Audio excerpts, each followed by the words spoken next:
Kalunos-lunos ang sinapit ng 8 aso sa Nueva Vizcaya. Natrap ang mga ito sa sunog kahapon. Nailabas daw ng may-ari ang ina ng mga aso pero tumalo nito para balikan ang kanyang mga tuta sa loob. At lahat po sila ay nasawi. Batay sa investigasyon, posibleng nag-overheat ang electric fan na gamit para sa mga aso.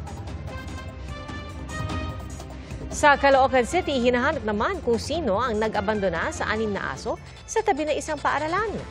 Nitong linggo raw, napansin ng mga residente na pagala-gala ang mga aso at hindi maayos ang kondisyon. Sinubukan na raw nilang mag-post sa social media pero wala pang kumukuha sa mga ito. Nakikipag-ugnay na ang barangay sa City Veterinary Health Office.